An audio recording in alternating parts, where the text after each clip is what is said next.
Presidential mansions seem eternal, symbols of influence, privilege, and private power woven into the nation's story.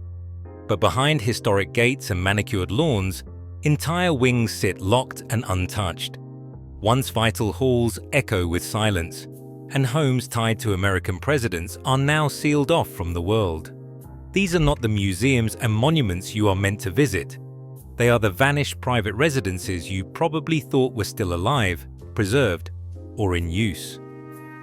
What happens when authority leaves a place and legacy cannot protect the land it claimed? The full answer begins in the quiet neglect of rooms no longer entered, and in what that reveals about the impermanence of power. Not every presidential mansion falls into the same kind of silence. Some are left completely empty, with doors locked and rooms gathering dust. No residents, no caretakers, only the slow work of weather and time. Others remain structurally sound and well-maintained, yet their private quarters are permanently off-limits, preserved but never lived in again. A third group stands in legal or practical limbo, tied up in disputes, zoning restrictions, or ownership changes, their futures frozen and their halls untouched. These three categories, fully abandoned, functionally abandoned, and legally abandoned, shape what remains of presidential homes. A fully abandoned mansion might show peeling paint and overgrown driveways, while a functionally abandoned estate can host events or tours, but keeps personal spaces sealed. Legally abandoned properties often appear unchanged from the outside, but inside, time stands still as litigation or policy blocks any return to life. Throughout this story, the camera follows only the land and the structures themselves. No people, no guided tours, just the evidence left behind by power that has moved on. Every mansion is judged by these criteria, not as a public landmark or polished museum, but as a place where authority once lived and then departed. These definitions anchor each property's place in the story, revealing how quickly the trappings of power can become artifacts of absence. Mar-a-Lago rises above the Atlantic, its Mediterranean arches and gilded halls projecting a sense of endless activity. But behind the grand facade, a different story unfolds. Built in the 1920s by heiress Marjorie Merriweather Post, the estate was meant to be a winter palace, sprawling, private, and filled with life. When Donald Trump bought the property in 1985, he transformed it into a private residence and later a members-only club. For decades, its residential wing served as a family home, and during the Trump presidency, as the so-called Winter White House. Since 2021, that residential core has gone silent. Staff logs and estate filings confirm that the private family quarters have been locked and untouched. No overnight stays are recorded, no daily routines resumed. Entry is now controlled by biometric security, with only a handful of authorized personnel allowed beyond the club's public areas. The club itself remains active, hosting galas and weddings, but the heart of the mansion, the rooms that once shaped presidential decisions, sits in darkness. Overgrown driveways lead to sealed doors. Dust gathers on unused furniture, and the hum of conversation never reaches these halls.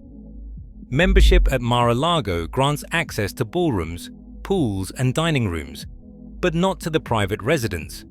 The contrast is sharp, a property alive with events yet functionally abandoned as a home. Security protocols and the demands of brand management have turned the presidential quarters into a closed archive, preserved but never truly inhabited again. Richard Nixon's La Casa Pacifica sits high on a bluff above the Pacific, its red-tiled roof and white stucco walls facing the sea. In 1969, Nixon bought the estate and turned it into the Western White House, a command center for Cold War diplomacy and presidential decision-making. Security concerns of the era left a permanent mark: a concrete perimeter wall, bullet-resistant windows, and a fortified communications bunker built beneath the grounds. These upgrades, intended to keep the president safe, would later become the property's undoing. When Nixon resigned in 1974, the estate emptied overnight. The family moved out, but the fortress-like features remained.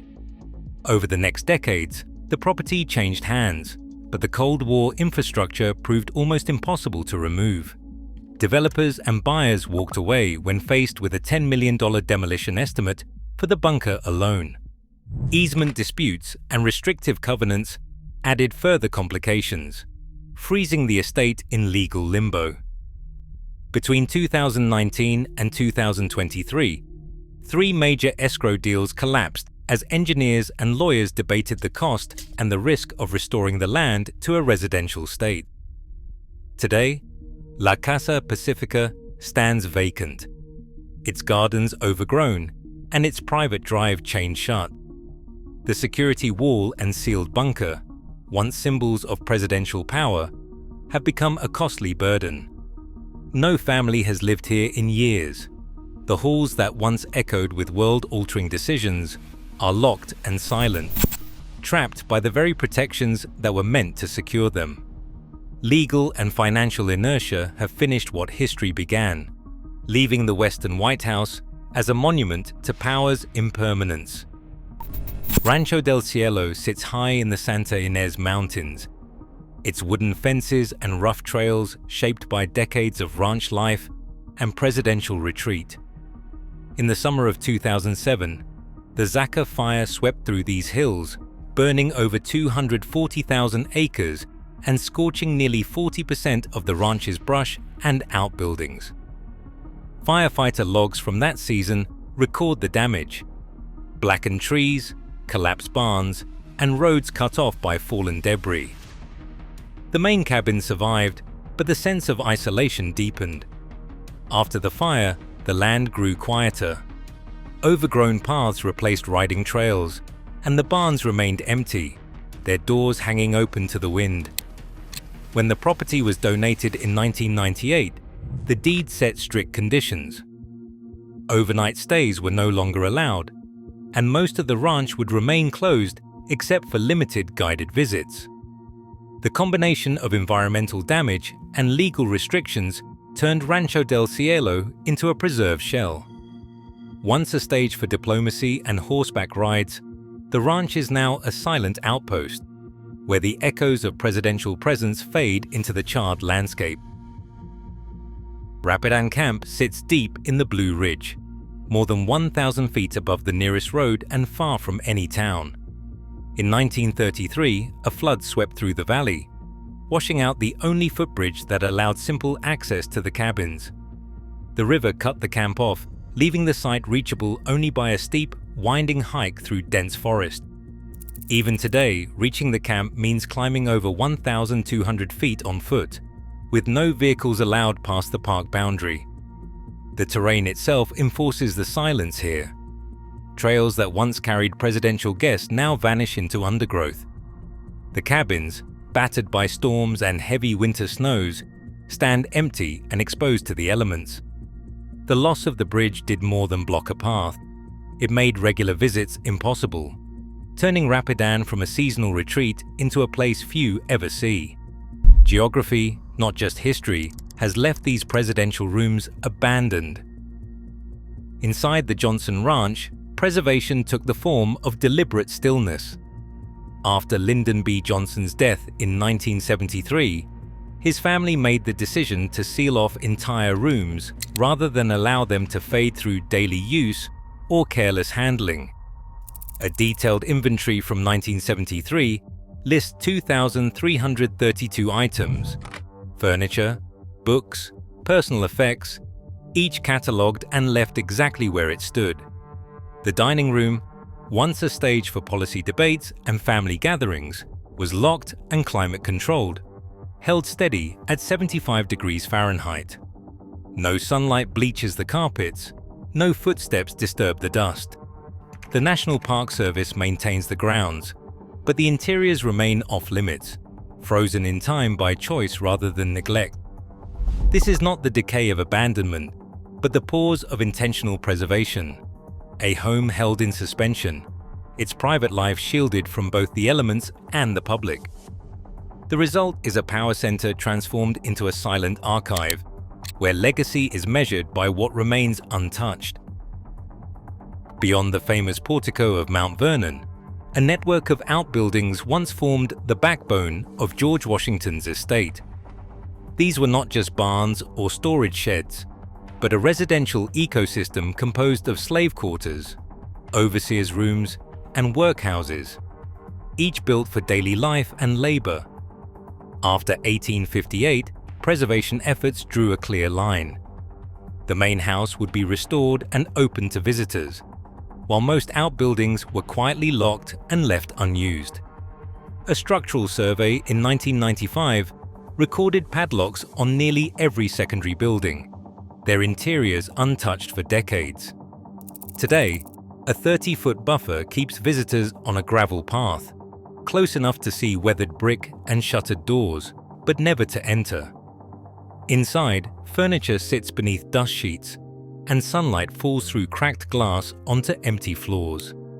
These spaces, once crowded with the rhythms of work and family, now serve as silent reminders of what is chosen for memory and what is left behind.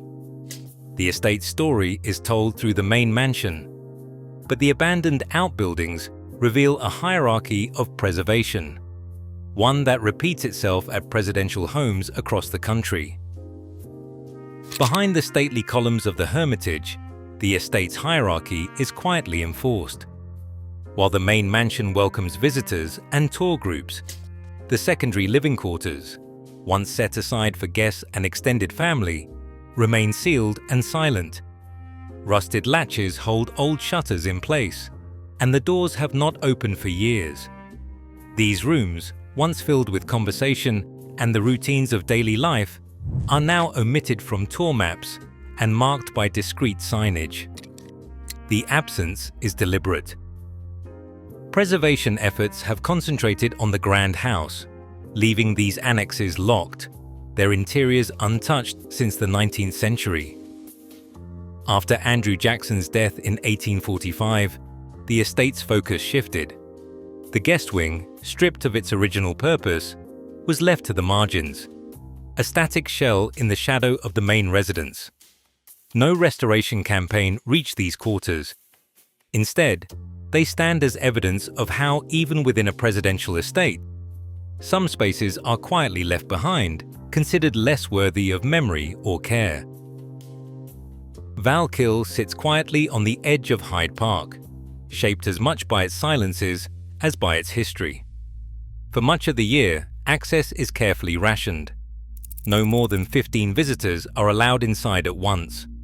Some seasons close the cottage entirely for conservation work.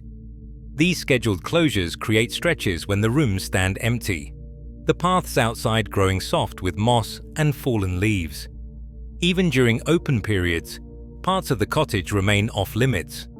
The stone sunroom, once a private retreat, is closed to everyone except researchers with special permits.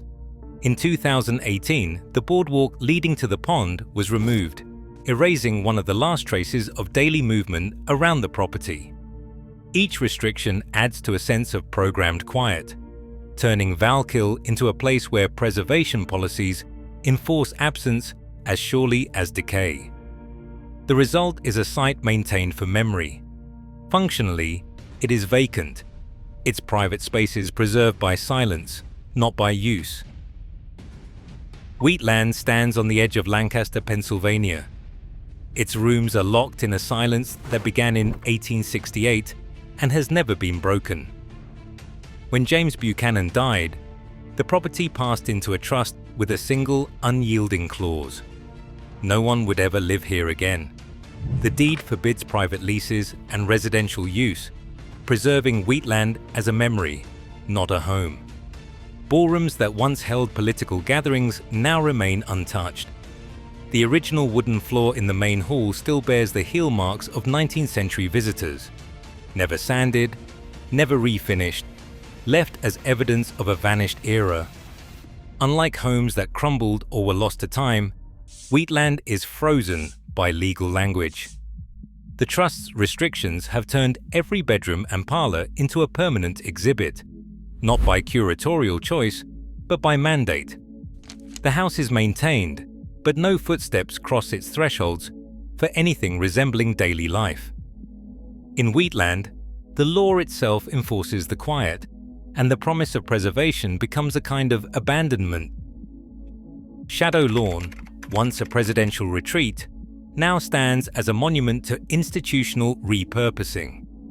After Woodrow Wilson's brief use, the estate was sold and quickly absorbed into the world of higher education. The property's Beaux-Arts facade, unchanged for decades, conceals a complete transformation inside.